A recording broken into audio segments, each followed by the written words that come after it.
Hema's cooking channel ಕಡೆಯಿಂದ ಎಲ್ರಿಗೂ ನಮಸ್ಕಾರ. ಇವತ್ತು ನಾನು ನಿಮಗೆ ಒಂದು ಸಂತೋಷದ ವಿಷಯನ ಹಂಚ್ಕೋಬೇಕು.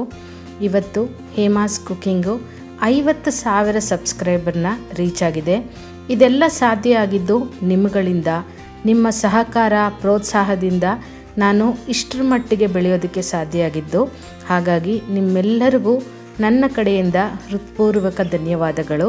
ಹಾಗೆ ಇದೇ ರೀತಿ ನಿಮ್ಮ ಸಪೋರ್ಟು ಸದಾ ನನ್ನ ಜೊತೆ ಇರಲಿ ಅಂತ ಭಾವಿಸ್ತಾ ಇದ್ದೀನಿ.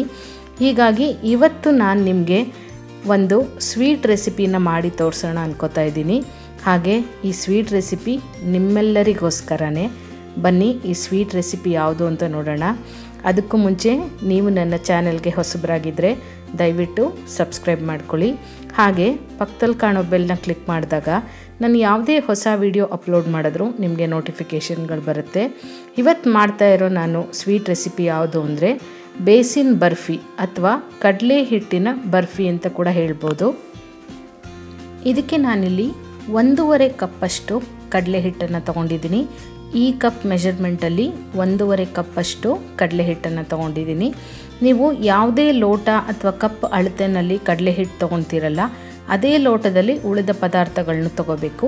ಹಾಗೆ ಅರ್ಧ ಕಪ್ಪಷ್ಟು ಸಕ್ಕರೆನ ಪುಡಿ ಮಾಡಿಬಿಟ್ಟು ತೊಗೊಂಡಿದ್ದೀನಿ. ಇದು ಪೌಡರ್ಡ್ ಶುಗರು.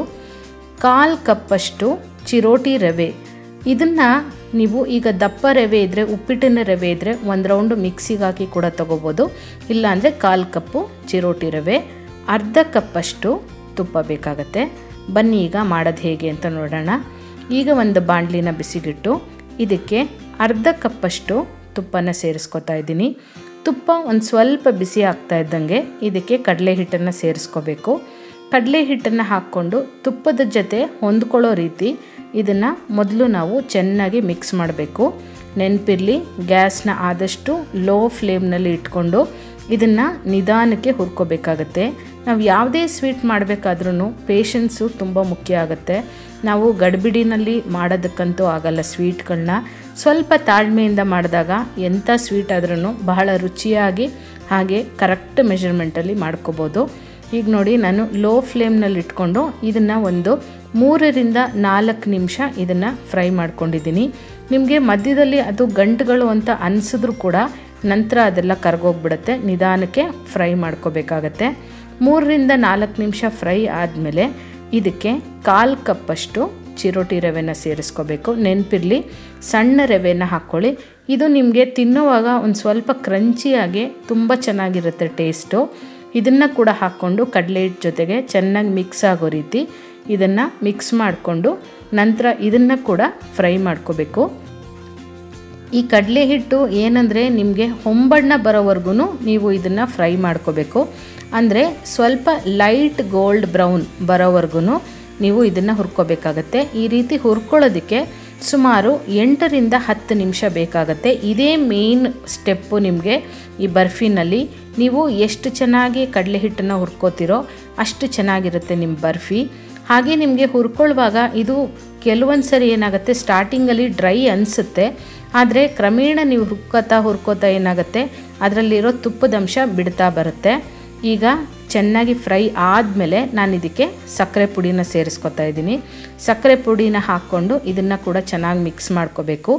ಈ ಹಂತದಲ್ಲಿ ನಿಮಗೆ ತುಂಬ ಡ್ರೈ ಅನ್ನಿಸ್ತಿದೆ ಅಂತ ಅನಿಸಿದ್ರೆ ಇನ್ನೂ ಒಂದು 2 ಸ್ಪೂನಷ್ಟು ತುಪ್ಪ ಹಾಕ್ಕೋಬೋದು. ಆದರೆ ನಾನು ತೋರಿಸಿರೋ ಮೆಷರ್ಮೆಂಟಲ್ಲಿ ನೀವು ಅರ್ಧ ಕಪ್ಪಷ್ಟು ತುಪ್ಪ ಹಾಕ್ಕೊಂಡ್ರೆ ಕರೆಕ್ಟಾಗೇ ಇರುತ್ತೆ. ನಿಮಗೆ ಎಕ್ಸ್ಟ್ರಾ ತುಪ್ಪ ಕೂಡ ಬೇಕಾಗಲ್ಲ. ಈಗ ಈ ಸಕ್ಕರೆ ಪೂರ್ತಿ ಕರಗಿ ಅದು ಕೂಡ ನಿಮಗೆ ಕಡಲೆ ಹಿಟ್ಟು ಜೊತೆ ಹೊಂದ್ಕೋಬೇಕು. ಅಲ್ಲಿವರೆಗೂ ನೀವು ಇದನ್ನು ಚೆನ್ನಾಗಿ ಫ್ರೈ ಮಾಡ್ಕೋಬೇಕಾಗತ್ತೆ. ನೆನಪಿರಲಿ, ಗ್ಯಾಸು ಈ ಎಲ್ಲ ಪ್ರೋಸೆಸ್ಸಲ್ಲೂ ಲೋ ಫ್ಲೇಮ್ನಲ್ಲೇ ಇಟ್ಕೊಂಡು ನೀವು ಮಾಡ್ಕೋಬೇಕಾಗತ್ತೆ. ಉರಿ ಜಾಸ್ತಿ ಕೊಟ್ಟಾಗ ಏನಾಗುತ್ತೆ, ಕಡಲೆ ಹಿಟ್ಟು ಸೀದೋಗ್ಬಿಡುತ್ತೆ ಮತ್ತು ಟೇಸ್ಟ್ ಕೂಡ ಚೇಂಜ್ ಆಗಿಬಿಡುತ್ತೆ. ಈಗ ಇದನ್ನು ಒಂದು 5 ನಿಮಿಷ ಹುರ್ಕೊಂಡಾದಮೇಲೆ ಇದಕ್ಕೆ ನಾನು ಏಲಕ್ಕಿ ಪುಡಿನ ಸೇರಿಸ್ಕೊತಾ ಇದ್ದೀನಿ. ಏಲಕ್ಕಿ ಪುಡಿ ನಿಮಗೆ ಒಳ್ಳೆ ಫ್ಲೇವರ್ ಕೊಡುತ್ತೆ. ಇದನ್ನು ಕೂಡ ಹಾಕ್ಕೊಂಡು ಒಂದು 2 ನಿಮಿಷ ಮಿಕ್ಸ್ ಮಾಡ್ಕೋಬೇಕು.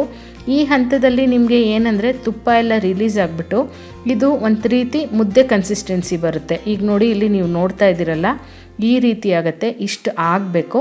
ಇಷ್ಟಾದರೆ ನಿಮಗೆ ಬರ್ಫಿ ಕರೆಕ್ಟ್ ಹದದಲ್ಲಿ ಬಂದಿದೆ ಅಂತ ಅರ್ಥ. ಈಗ ನೋಡಿ ಇದು ಕರೆಕ್ಟಾಗಿದೆ.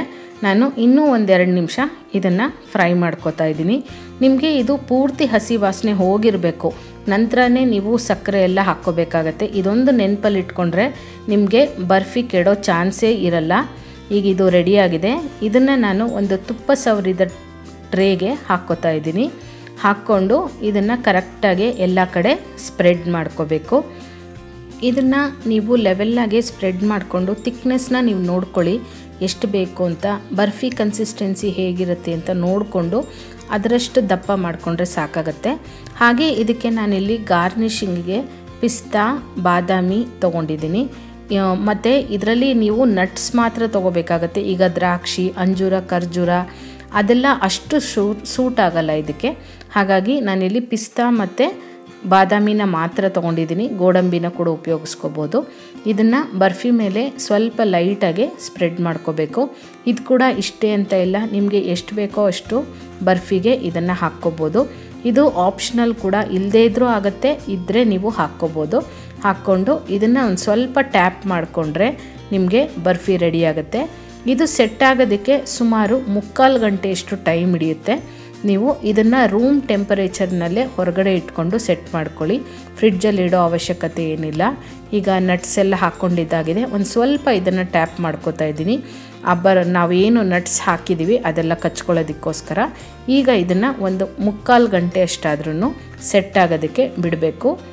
ಮತ್ತು ಇದು ಒಂದು ಸ್ವಲ್ಪ ಸೆಮಿ ಸೆಟ್ ಆಗಿದೆ ಅಂತ ಅನ್ನಿಸ್ದಾಗ ನೀವು ಇದನ್ನು ಯಾವ ರೀತಿ ಪೀಸಸ್ ಬೇಕೋ ಆ ರೀತಿ ಇದನ್ನು ನೀವು ಸೈಜ್ ನೋಡಿಕೊಂಡು ಕಟ್ ಮಾಡ್ಕೋಬೇಕಾಗತ್ತೆ.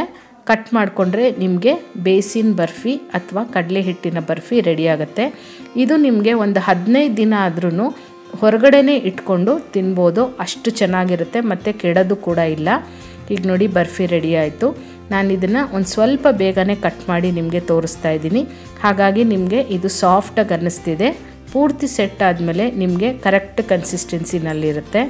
ಇವತ್ತು ನಿಮಗೆ ನಾನು ಮಾಡಿರೋ ಈ ವಿಧಾನ ಇಷ್ಟ ಆದರೆ ನೀವು ಮನೆಯಲ್ಲೊಮ್ಮೆ ಟ್ರೈ ಮಾಡಿ ಹೇಗಿದೆ ಅಂತ ನನಗೆ ಕಮೆಂಟ್ ಮೂಲಕ ತಿಳಿಸ್ತೀರಾ ಅಲ್ವಾ. ಮತ್ತಷ್ಟು ಈಸಿಯಾದಂಥ ರೆಸಿಪೀಸ್ಗಾಗಿ ಹಾಗೆ ಟಿಪ್ಸ್ಗಾಗಿ ಹೇಮಾಸ್ ಕುಕಿಂಗ್ ಚಾನಲ್ನ ಮರೀದೆ ಸಬ್ಸ್ಕ್ರೈಬ್ ಮಾಡ್ಕೊಳ್ಳಿ. ಹಾಗೆ ಮತ್ತೊಮ್ಮೆ 50,000 ಸಬ್ಸ್ಕ್ರೈಬರ್ ಆಗಿರೋದ್ರಿಂದ ಎಲ್ಲರಿಗೂ ನನ್ನ ಸಪೋರ್ಟ್ ಮಾಡಿದಂಥ ಪ್ರತಿಯೊಬ್ಬರಿಗೂ ನಾನು ಅನಂತ ಧನ್ಯವಾದಗಳನ್ನ ತಿಳಿಸ್ತಾ ಇದ್ದೀನಿ.